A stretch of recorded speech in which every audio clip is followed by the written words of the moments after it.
Special episode 2 वर्ण व्यवस्था। हम क्या करना चाहते हैं, हम क्या बनना चाहते हैं, ये हमेशा हमारी पसंद पर आधारित होना चाहिए। लेकिन अगर मैं कहूँ योर बर्थ और पेरेंटेज विल डिफाइन कि आप क्या करेंगे, how would you feel, how would you react? Hello and welcome to Namaskar India, और मैं हूँ आपकी होस्ट आराधना। जैसे कि हमने बात की थी, आर्यंस की सोसाइटी ने एक सोशियो पॉलिटिकल हायरार्की को जन्म दिया जो कुछ ऐसा था।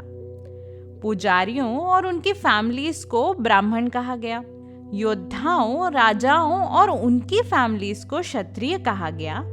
इसके बाद आते थे लैंडलॉर्ड्स, मर्चेंट्स एंड फार्मर्स जिन्हें वैश्य कहा गया, और मजदूरों को शूद्र कहा गया। The basic idea was division of labor in the society. So ये कहना ठीक होगा कि शुरुआती दौर में this distinction was made to provide some structure and order in the society, and जो demarcations थी that was based on type of work and has less to do with family lineage.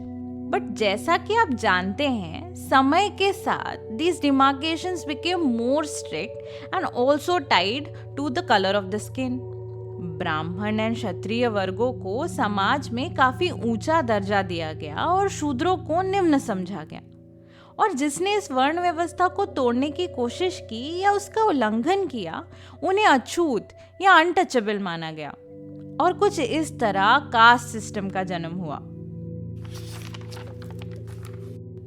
एक डिवाइन यानी कि Divya explanation भी है इस enduring and fascinating cast system का। पुरुष और प्रकृति, रिंग एनी बेल्स? वेदों के हिसाब से यूनिवर्स यानी कि ब्रह्मांड पुरुष और प्रकृति का संयोजन है। मटीरियल रियलिटी या प्रकृति इज सब कुछ जो बदल गया है, बदल सकता है और जो कारण और प्रभाव के अधीन है। पुरुष on the other hand is अपरिवर्तित, अकारण, लेकिन हर जगह मौजूद। पुरुष ही कारण है प्रकृति में परिवर्तन का। So in short, prakriti is matter and purusha is omnipresent spirit. Purusha breathes life into matter and is the source of all consciousness. वैसे ये कॉन्सेप्ट डिबेटेबल है, not because of what it is, but because how it got interpreted over time and the impact it had on the position of females in society. इस बात पे सोचेगा जरूर। Okay, तो ये जो पुरुष यानी कि cosmic man portion of the equation है, ऐसा माना जाता है कि उसके mouth, arms, thighs and feet represent the caste system और द वर्ण व्यवस्था। मुख ब्राह्मणों को रिप्रेजेंट करता है क्योंकि उनका डायरेक्ट कनेक्शन है गॉड के साथ। हाथ क्षत्रियों को क्योंकि वो स्ट्रॉन्ग है, वॉरियर्स हैं। जांघें वैश्यों को क्योंकि सारी money movement and funding from Brahmins and Kshatriyas यही तो अरेंज करते हैं। और पैर शूद्रों को क्योंकि किसी को तो ग्राउंड लेवल वर्क करना पड़ेगा एंड कोई तो चाहिए जिसके ऊपर सब ऑर्डर चला सके। एनीवेज, कई स्कॉलर्स जैसे कि मैक्स म्यूलर का मानना ये है कि ये कॉन्सेप्ट वेदों में काफी बाद में ऐड किया गया, maybe after the introduction of the caste system, to make it sound more authentic. And you know what, this doesn't stop here. Caste system में हर वर्ण का धर्म यानी कि ड्यूटी भी डिफाइंड है। So technically one's role in life and society is defined by caste. Krishna जब अर्जुन को महाभारत में गीता का ज्ञान देते हैं, वो इस बात पे काफी स्ट्रेस देते हैं कि वो क्षत्रिय हैं। उनका धर्म है युद्ध करना और क्षत्रिय धर्म का पालन करना। बट जरा सोचिए, what if Arjun liked playing musical instruments and dancing and didn't want to fight? Will his dharma allow him to say no to a war? और his only option is to be a warrior, even if he is bad at it, than being an amazing musician or dancer. Thankfully, Arjun was a great warrior, but you get the idea. So why these concepts in the first place? आइए इसको थोड़ा साथ में analyse करते हैं।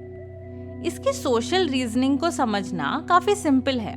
We will achieve a right balance of number of Brahmins, warriors, merchants and laborers in society. I mean, we need farmers, but if we have surplus warriors, तो society कैसे operate करेगी? You see what I mean? तो ancient India में इसी balance को achieve करने के लिए ये सब तामझाम था. बट ये फिलॉसफी फ्लॉड है. What if my dharma tells me कि मुझे गोबर ही उठाना है, but I want to be a baker, then what? No, you are not allowed. And to further justify why not, let's throw in the concept of reincarnation यानी कि पुनर्जन्म. And ये माना जाता है कि अगर मैंने अपने धर्म का पालन किया तो नेक्स्ट टाइम मेरी सिचुएशन इम्प्रूव होगी एंड मुझे गोबर नहीं उठाना पड़ेगा. And maybe with luck I can be reborn as a baker. Oh wait, what if I want to be a podcaster now? All right, rants aside, caste system का impact और अंदाजा आप महाभारत की स्टोरीज से लगा सकते हैं.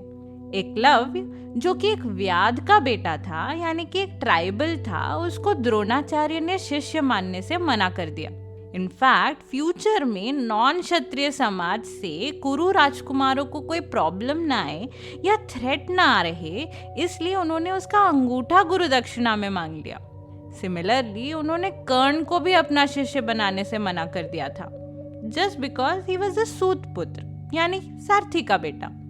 कर्ण actually में तो कुंती के बेटे थे, लेकिन उनकी परवरिश अधिरथ और राधा ने की थी जो कि सूत थे. I am glad as Indians and as India together we are all trying to break the shackles of this so called varna vyavastha, जाति और कास्ट सिस्टम. बिकॉज आज की इस दुनिया में this doesn't make sense. The society calibrates itself based on supply and demand, and it's individual's choice what they want to do, what they want to become. The possibilities are endless. अगले episode में हम अपनी story को 600 BC के आगे बढ़ाते हुए society में हो रहे रिलीजियस ट्रांसफॉर्मेशंस के बारे में जानेंगे. अब तक Hinduism was the only player, but that was about to change very soon. Stay tuned and hit that subscribe button so that you don't miss on any new episodes.